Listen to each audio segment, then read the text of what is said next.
Tam byl chlapec malej, tak metr na zemi. Scházeli se farmáři tam u nás v zemi. Mezi nima můj táta piva se dával a tu svojí nejmilejší hrál. Ty jsi ta nejkrásnější holka z jezerem, říkají to všichni sousedé. Ty jsi ta nejkrásnější holka z jezerem, říkají to všichni sousedé. Jsem v hlavě hora, vystopa palců pět, když jsem prošel celý stát, já teď táhnu zpět. Kdybych si ale v světě mohl ještě jeden stát, tak zase slyšet svýho tátu rád.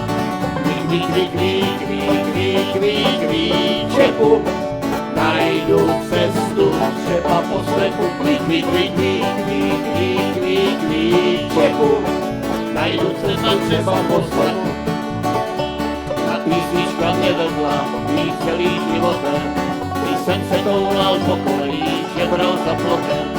A když mě bylo nejhůř, tak přece jsem se smál, když jsem si vzpomněl, jak náš tata hrál. Tak hraj.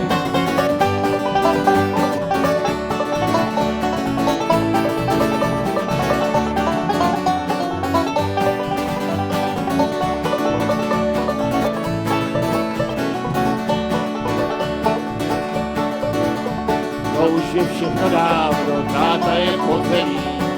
Když je ale noc a měsíc potom zdá se mi, jako by ho od Nikola na tátu dali spát. Zase jeho píseň přišel hrát. Ty jsi ta nejkrásnější holka z jezere, říkají to všichni sousedé. Ty jsi ta nejkrásnější holka z jezere, říkají to všichni sousedé. Děkujem.